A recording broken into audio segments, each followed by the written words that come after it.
Hello! Good day po sa inyong lahat, mga idol and kapanalig. Muli ay narito na naman po tayo.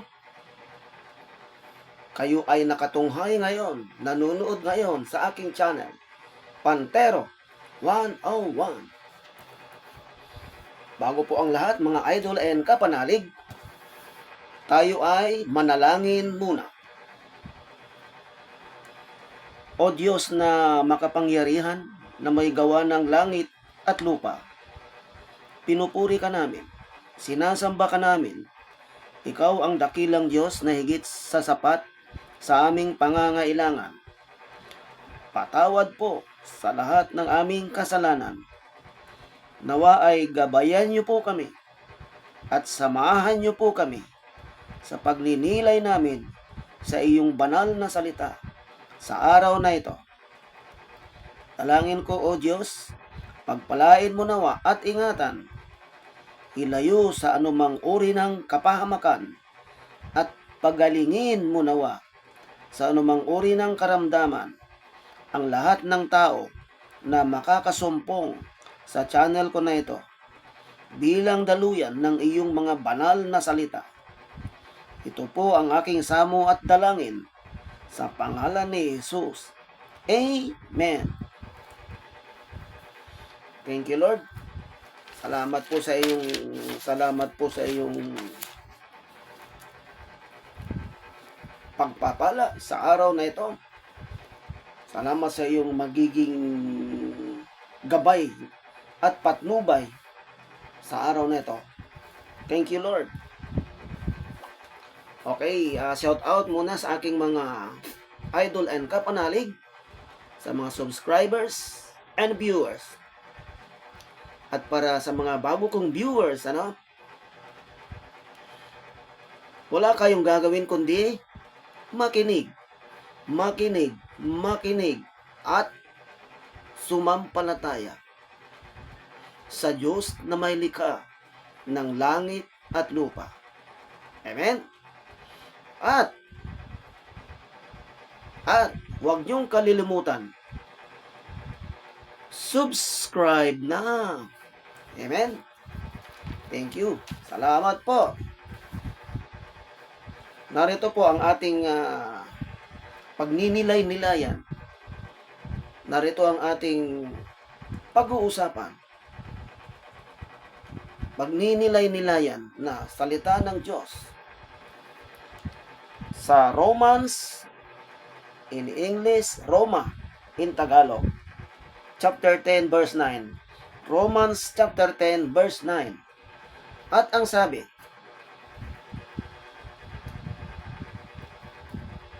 if you declare with your mouth, Jesus is Lord,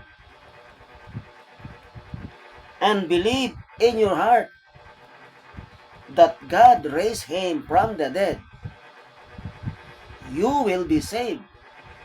Amen? Lupit, malupit na pahayag ng Diyos. Okay. Uulitin ko sa English. Romans chapter 10 verse 9. At ang sabi, if you declare with your mouth, Jesus is Lord,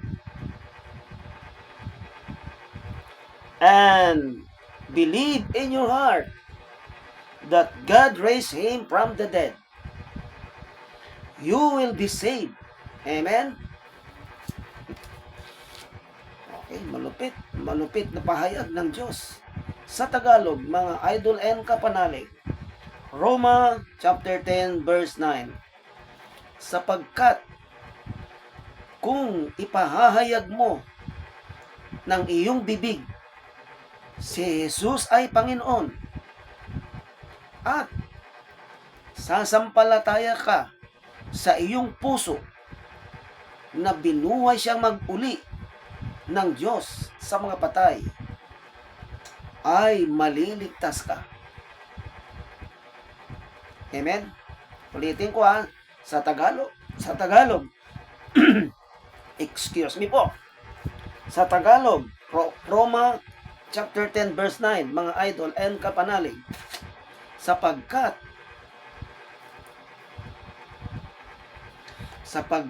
kung ipahahayag mo ng iyong bibig, amen, si Jesus na Panginoon at sasampalataya ka sa iyong puso na binuhay siyang magpuli ng Diyos sa mga patay, ay maliligtas ka.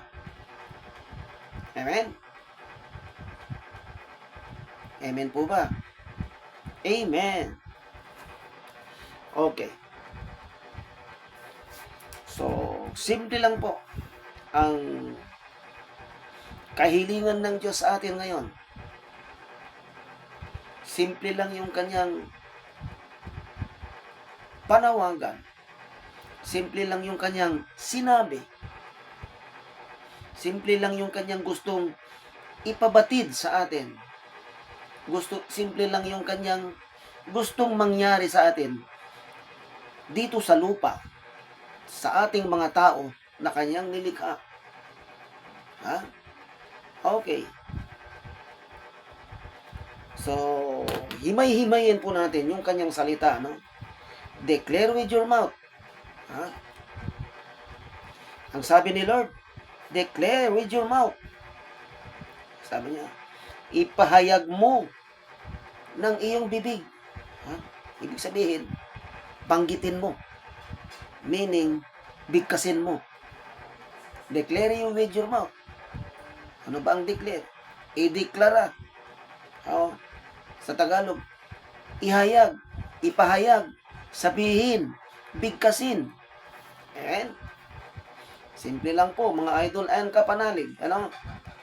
Ang sabi ng Diyos sa Romans chapter 10 verse 9, simple lang po.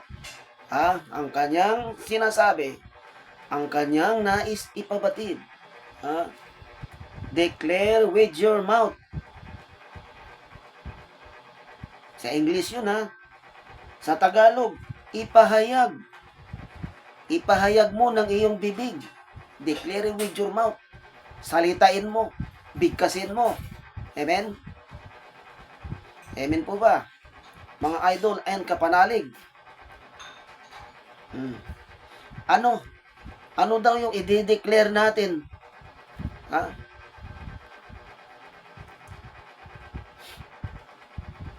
Ano ba yung i-deklara natin sa ating bibig? Ano ba yung i-deklara natin, mga idol and kapanalig? Ulitin ko, ang sabi niya, declare with your mouth. Sa Tagalog, ipahayag mo ng iyong bibig. Ano ba yung mga ipahayag? Banggitin mo sa iyong bibig. Sambitin mo sa iyong bibig. Bigkasin mo sa iyong bibig. Yan yung mga ibig sabihin ng declare. Declare with your mouth. Ano? Bigkasin mo sa iyong bibig. Ihayag mo sa iyong bibig. Salitain mo sa iyong bibig. Ano pa? Ipahayag mo sa iyong bibig. Na alin? Na ano? Ano ba yon? Ano ba yung ipapahayag natin, mga idol and kapanalig? Ano? Ito po yun. Makinig. Makinig at makinig. Ang sabi niya, declare you with your mouth. Romans chapter 10 verse 9. Ano? Romans chapter 10 verse 9. Ang sabi, declare with your mouth. Ipahayag mo ng iyong bibig. Declare. Ibig sabihin, ipahayag. Bigkasin. Banggitin. Salitain. Ano pa? Ipanawagan mo. I-broadcast mo. Sambitin mo. Ang dami, di ba? Ibig sabihin ng declare. No? Declare with your mouth. Ipahayag mo ng iyong bibig. Na alin? Ano daw yon, mga idol and kapanalig? Ang sabi dito na ipahayag mo sa iyong bibig, declare with your mouth, and, or, in Tagalog, ipahayag mo ng iyong bibig. Na alin? Ano ba yon? That Jesus is Lord. Amen? Sa Tagalog, si Jesus na Panginoon. Okay, amen? Simple lang, mga kapanalig. Ha? Ang sabi nito, declare with your mouth, or ipahayag mo ng iyong bibig. Na alin? Jesus is Lord. Amen? Si Jesus. Ha? Declare with your mouth that Jesus is Lord. Ipahayag mo ng iyong bibig na si Jesus na Panginoon. Amen? Panginoon mo. Jesus is Lord. Si Jesus na Panginoon. Ha? Ulitin ko ha. Declare with your mouth that Jesus is Lord.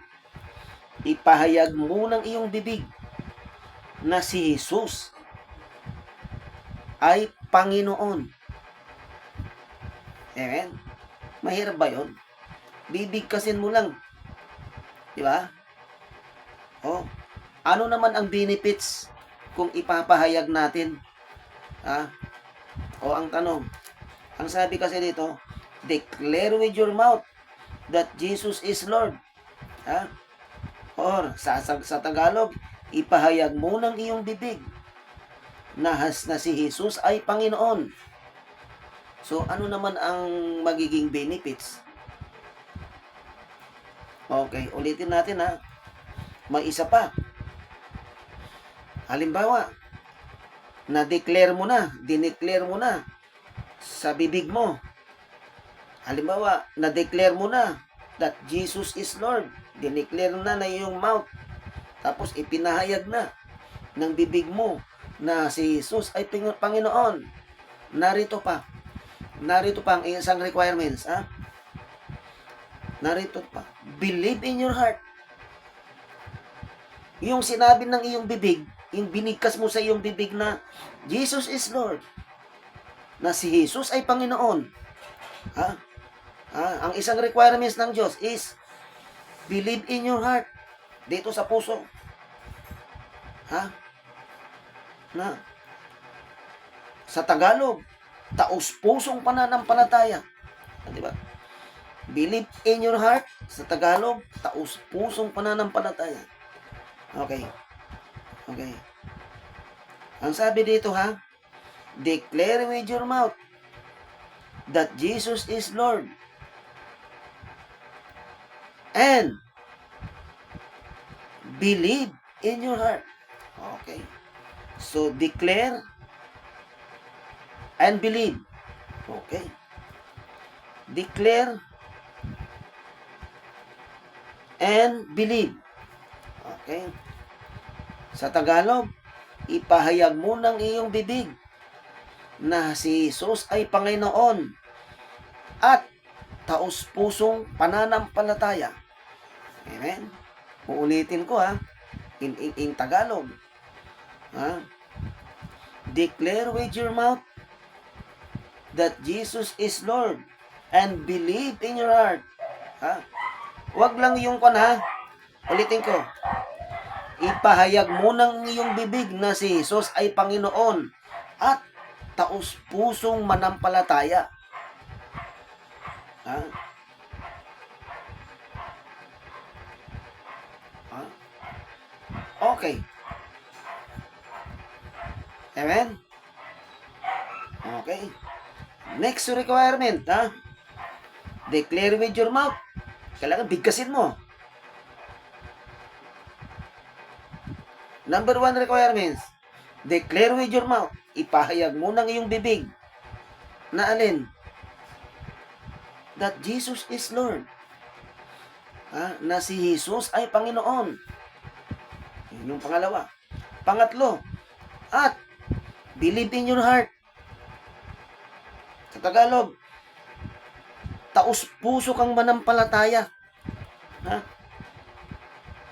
Na alin? Na ano? Ha? Taos-puso kang manampalataya na si Jesus ay Panginoon. Ha? Ulitin ko ha. Ang sabi, first requirement ng Diyos para ikaw ay maligtas, ha? Ang sabi nito, para ikaw ay maligtas, first requirement ng Diyos, declare with your mouth. Sa Tagalog, ipahayag mo ng iyong bibig. Na ano yun? Ano yung ipapahayag? That Jesus is Lord. Yan yung pangalawang requirement. Na si Jesus ay Panginoon. Amen? Pangatlong requirement, ano? Believe in your heart. Ha? Taos-puso kang manampalataya. Ha? Ano yun? Ano yung sasampalataya na yun? Na believe in your heart, taos-puso kang manampalataya that God raised Him from the dead. Okay. Na binuhay siya mag-uli ng Diyos sa mga patay. Okay. Then, you will be saved. Maliligtas ka. Ha? 1, 2, 3, 4. Okay. Meron tayong 4 na requirements upang maligtas tayo. Ito ang sabi ng Diyos. Sa Romans chapter 10 verse 9. Ano?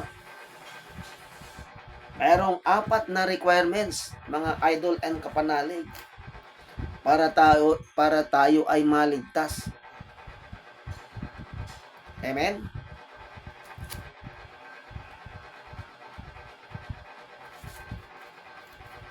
Ano? Amen po ba? Okay. Meron po tayong 4 na requirements. Simple lang yung requirements ng Diyos para tayo ay maligtas. Ito ay sabi ng Diyos, ha. Inuulit ko lang po ito. Ang nasusulat sa Roma chapter 10 verse 9. Inuulit ko lang po yung sinabi, mga idol and kapanalig. Ito, ang salitang ito, ang binigkas kong ito ay galing sa Diyos. Sa langit, na may likha ng langit at lupa. Amen? Ha? At ang sabi, Romans chapter 10 verse 9. Ang sabi, ulitin ko ulit ha.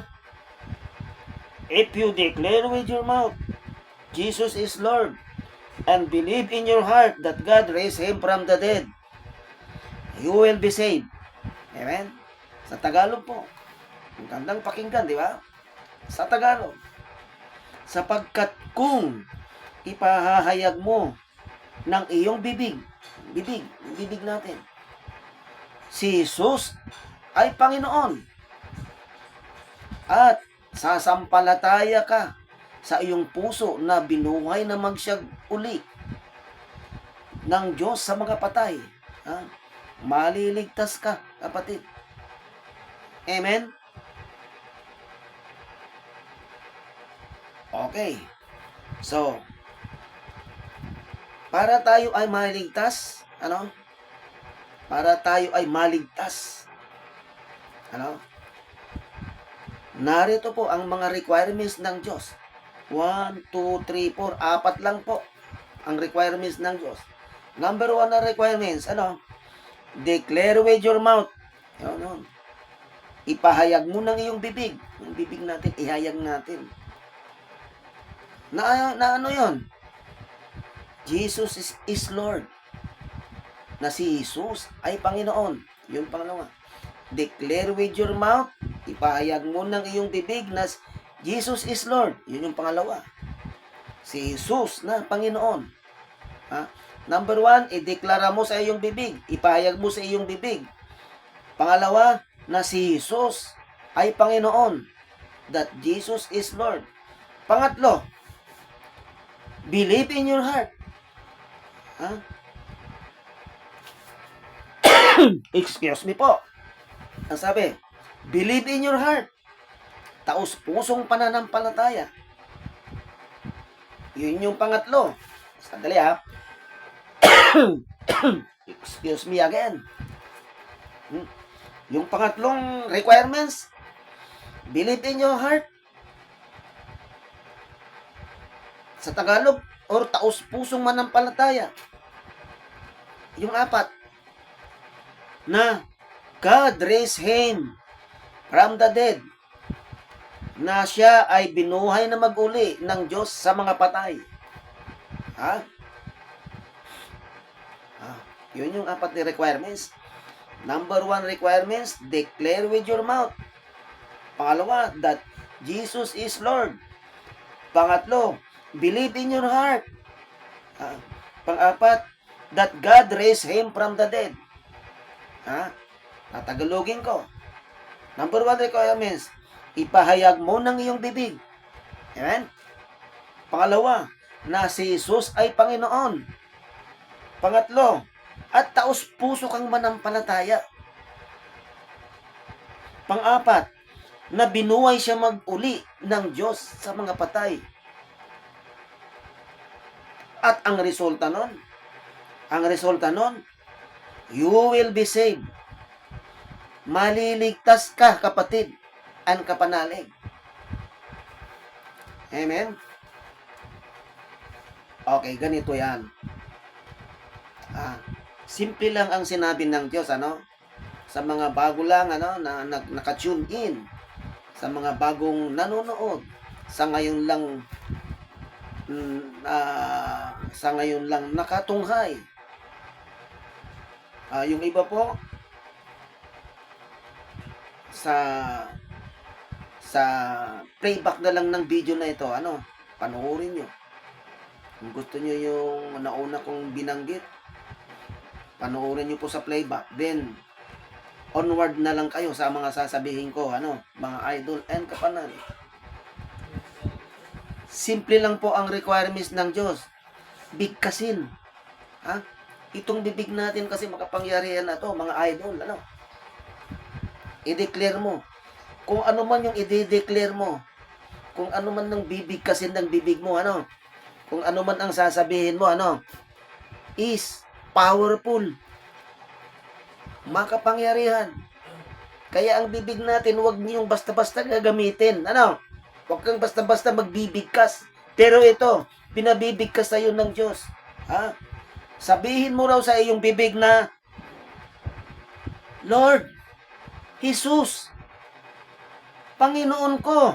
Ayun lang, bigkasin mo. Jesus, you are my Lord. Ibagkasin mo. Jesus, Panginoon ko. Oh, Diyos, Lord. Bigkasin mo. Jesus, my Lord. Jesus, my Lord. Bigkasin mo. Hindi yung binabasa mo lang. Requirements is bigkasin mo. Ang sabi nyo, Jesus, my Lord. Jesus, Panginoon ko. Ganon. Ulit. Rehearsal tayo. O ikaw na bagong lang. O bigkasin mo Bigkasin mo. Ganito. Jesus, my Lord. Lord is Panginoon. Diba? Bigkasin daw natin sa ating bibig. Jesus, my Lord. Sa Tagalog, Jesus, Panginoon ko. Yan ang ibig sabihin bigkasin mo. Bigkasin mo kung nahihiya ka, marami kang kapitbahay, marami kang kasambahay. Pumunta ka sa loob ng CR. Ilak mo yung CR. O doon, salitain mo. Humarap ka sa pader, idol, and kapanalig. Bigkasin mo. Humarap ka sa pader. Bigkasin mo. Jesus, my Lord. Sa Tagalog, Jesus, Panginoon ko. Ganun or sa kwarto. Punta ka sa kwarto ilak mo. Ilak mo yung kwarto. Magsalita ka doon, humarap ka sa pader. Yung 4 na sulok ng kwarto ninyo, or sa 4 na sulok ng kwarto diyan sa 4 na sulok ng CR nyo na yan, harapin mo yung pader. Magsalita ka. Jesus, my Lord. Jesus, my Lord. In English. Sa Tagalog, Jesus, Panginoon ko. Ganun lang kasimple. O, diba? Mahirap ba yon? Mga idol ang kapanalig?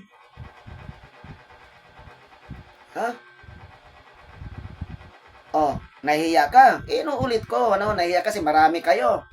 Punta ka sa CR nga. Di ba sinabi ko na? Pasok ka sa CR. Ilak mo. Pasok ka sa kwarto nyo. Ilak mo. Simple lang yan. A matter of seconds lang naman eh. Jesus, my Lord. 3 seconds lang. Jesus, my Lord. 3 segundo lang. Sa Tagalog, Jesus, Panginoon ko. 3 seconds lang. Di lumabas ka na. Diba? 3 seconds lang, banggitin mo. Nahiya ka. Pasok sa kwarto. Pasok sa CR. Umarap ka sa 4 na sulok ng kwarto na yan. Harapin mo ang pader. At kunwari nandiyon ang Diyos. Isipin mo, i-vision mo. Bigkasin mo, 3 seconds lang. Segundo lang. Jesus, my Lord. Amen? Sa Tagalog, Jesus, Panginoon ko. Tapos, diba, dineclare mo na. Dineclare mo na. Sinabi mo na. Diba nasabi mo na? Kailangan taos puso sa pagbanggit mo yun. Believe in your heart. Taos puso ka ng manampalataya, kapatid. Di pag binigkas mo na, kailangan taos puso kang manampalataya na siya ay binuhay na mag-uli ng Diyos sa mga patay. In English, after declaring that Jesus is your Lord, then believe in your heart that God raised Him from the dead. Understand?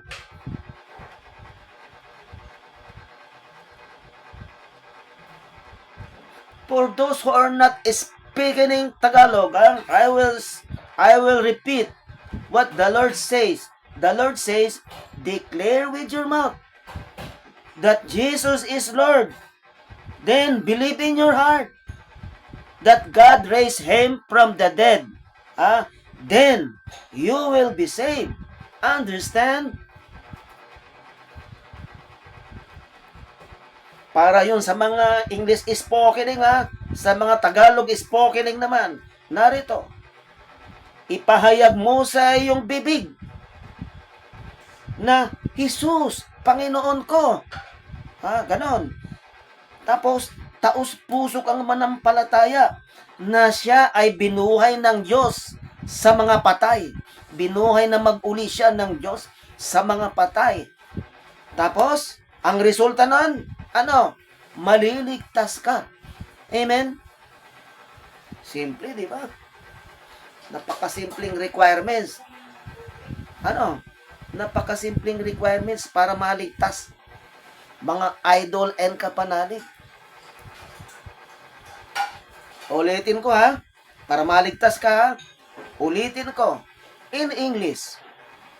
Declare with your mouth that Jesus, my Lord.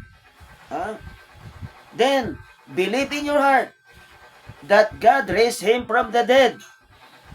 Then, the result is, you will be saved. Amen? In Tagalog, mga idol and kapanalig, in Tagalog, ipahayag mo sa iyong bibig na Jesus, Panginoon ko. Ganon Ipahayag mo. Tapos taos puso kang manampalataya na siya ay binuhay namang siya mag-uli. Binuhay siyang mag-uli ng Diyos sa mga patay. Tapos ang resulta nun, maliligtas ka. Amen? Yan ang sabi ng Diyos, mga idol ang kapanalig. Inuulit ko lang ang sinabi niya. Inuulit ko lang. Hindi ko sinabi yan Inulit ko lang yung nasusulat na kanyang sinabi. Ako ay daluyan lang ng kanyang banal na salita. Ako ay ginawa niyang instrumento sa araw na ito. Ha?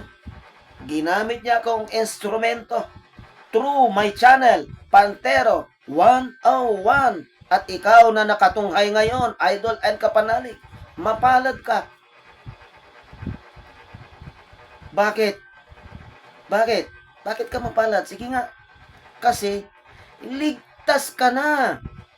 Amen? Amen?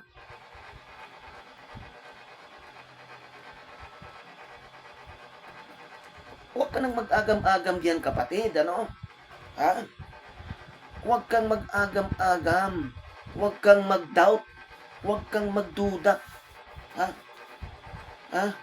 Tanggapin mo. Ha? Sumampalataya ka. Ha? Ha? I-declare mo lang. Sige, subukan mo. Huwag ka nang magduda, kapatid. Kapanalig. Ha? Ha? Ang binabanggit ko sa iyo ngayon ay galing sa Diyos. Ha? Ginamit niya ang aking bibig with her Holy Spirit.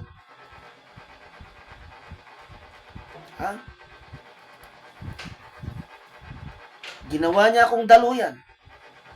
Ginamit niya ang aking bibig upang ihayag sa iyo. Ikaw ngayon na nakatunghay.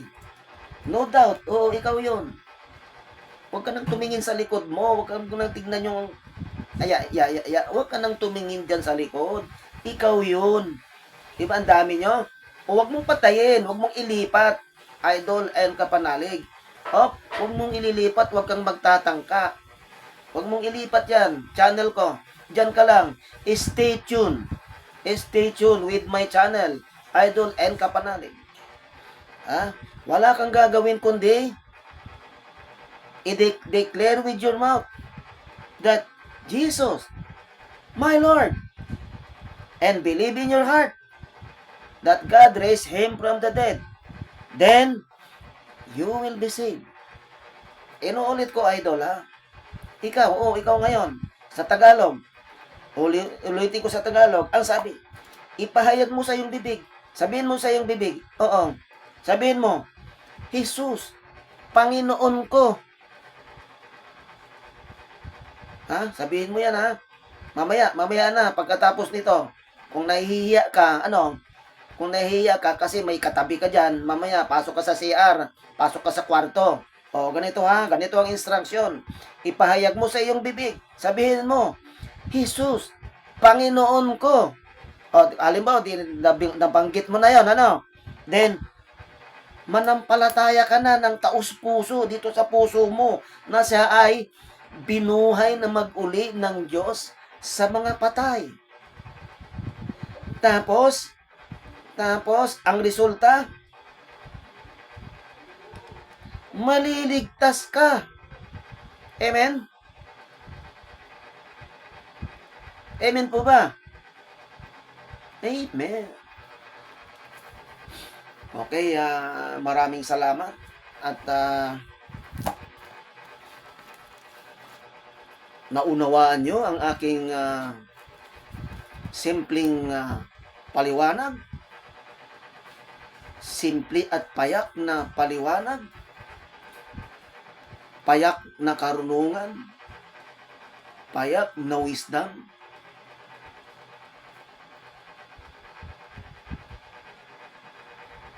At ang aking binigkas sa inyong harapan, walang ibang nagsalita nun kundi ang Diyos, idol and kapanalig.